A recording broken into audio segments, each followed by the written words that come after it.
لا إله إلا الله محمد رسول الله لا إله إلا الله محمد رسول الله. یقیناً گناہ سے بچنے کے لیے ہمت چاہیے. شیطان بڑا طاقتور ہے لیکن میرے کریم سے بڑھ کر کوئی طاقتور نہیں. اور جب کوئی اس کی پناہ میں آ جائے تو اس کریم کی پناہ میں آنے والے کا کوئی بال بیکا کر نہیں سکتا. آئیے میں آپ کو بتاؤں بستان التفاسیر کے اندر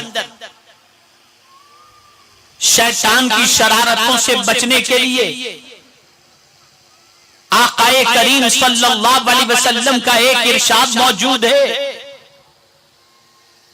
رسول گرامی وقار صلی اللہ تعالی علیہ وسلم نے ارشاد فرمایا جو شخص دن میں 10 مرتبہ اعوذ باللہ من الشیطان الرجیم پڑھے اللہ اس پر ایک فرشتہ مقرر فرما دیتا ہے جو اسے شیطان کی شرارتوں سے محفوظ رکھتا ہے. آج آپ دیکھیں سب سے زیادہ اگر شیطان کو کسی چیز کی فکر ہے تو جدائی کی فکر ہے, اختلاف کی فکر ہے, رشتہ توڑانے کی فکر ہے, آپس میں انتشار پیدا کرنے کی فکر ہے.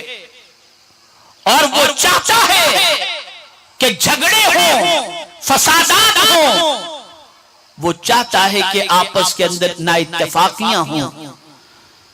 اور یہی وجہ ہے کہ شیطان کبھی دونوں فریق کے دل میں غیظ و غضب ڈال دیتا ہے, غصہ ڈال دیتا ہے, اور اسی غصے کی وجہ سے میاں بیوی کے درمیان طلاق واقع ہو جاتی ہے, جھگڑا ہوتا ہے, خاندان تباہ ہو جاتے ہیں, بچیاں میکے جا کر بیٹھ جاتی ہیں اور تباہی کے دہانے پر پہنچ جاتی ہیں. یا رسول اللہ صلی اللہ تعالی علیہ وسلم آپ کی عظمتوں پر قربان کہ آپ نے معاشرے کو بکھرنے سے بچنے کے لیے اور شیطان کی شرارتوں سے بچنے کے لیے کتنے عظیم نسخے